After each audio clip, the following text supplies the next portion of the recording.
Hi, this is Lisa Parker, and this is my final self-evaluation video. And to begin with, I'm going to talk about CLAMP and how it can be used to create fluidly scaling text. CLAMP needs three values, which is a minimum value, a preferred value, and a maximum value.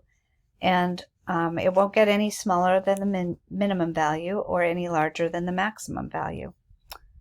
So as I was studying, I also learned that you can actually perform any calculations that you need right in the CLAMP function without having to use a calc, which is great. Makes less writing. And then I'm going to show you a little bit about what I did. So this is the large version of our CSS project, and as I scale it down, you'll see that at a certain point the text will start to get smaller and smaller, and it scales in a really fluid way rather than jumping at each media query. And as you get larger and larger, the same thing happens. And while some things do jump, of course, from the media query, the text just flows smoothly. So this part is the code that we used in our website, and to begin with, up here, if I take this out, you can see that I got this middle value from a website called Utopia that calculates that value based on the size of your font, the minimum size, the maximum size, and along with the screen sizes that you want, and then it creates this number for you.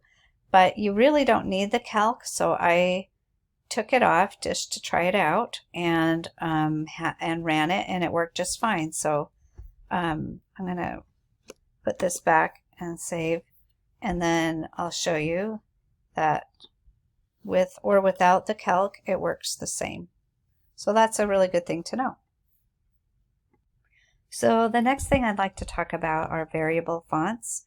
And in this project, we were given a page from a textbook, and we're to try to create text with the various types of typography using just the one font, which was called recursive. And it's a variable font, so it has many different features to it, including monotype and slant and various things. So I went ahead and worked on it and tried to create this, and I feel like it was a successful attempt at getting this to look like the original page, and I'll show you my code in just a second. So here's the code, and the part I wanted to show you specifically was the paragraphs and the list items, that I set them to mono at 0.51 value, and the value can be anywhere between 0 and 1, and at 0 it just looks like a normal font, and as you go towards 1 it looks like a mono font, but at 0.51 it creates an interesting effect, which it looks a lot like just a regular serif font. So I used that for my serif fonts, and then as you can see right in here, this is a section where it was a mono font, which, because it was code, so I used the mono with a value of 1. Down here you can see that. And then I also used cursive at various points at a level 1, which created some of this effect right in here, and differentiated this part of the text, this aside, from the other. So I think it turned out quite well. So the last part I'd like to talk about is BEM with the block element modifier. And I was really impressed with how this can improve your code and help you to create components, and to make it easier for you to share your code. And also I felt it was easier to write the CSS and to figure out just what you were doing. I didn't have to go back and look at the HTML very often like I normally would, because everything was named appropriately.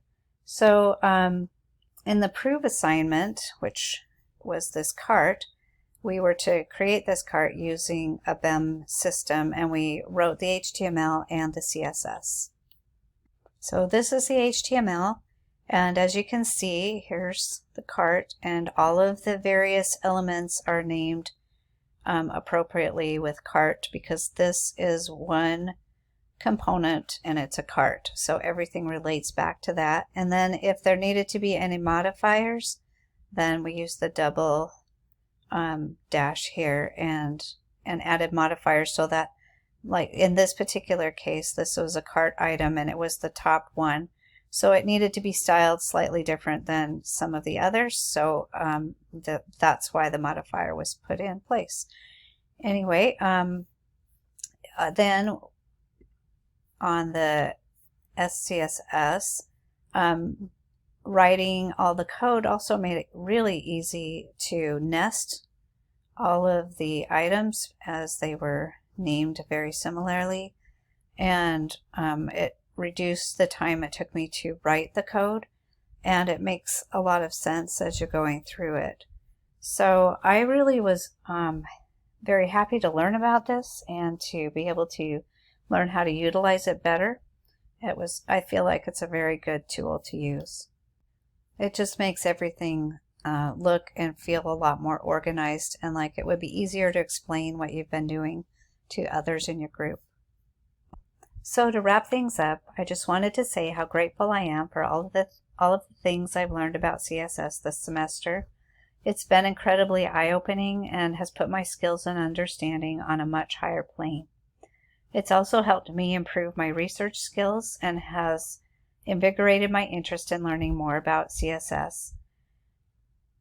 I'm also grateful for having a helpful and concerned instructor, as well as many great classmates. It has been an incredible learning experience for me. I was so nervous at first, but soon most of my worries faded away as the enjoyment of learning new things took over. Thank you very much.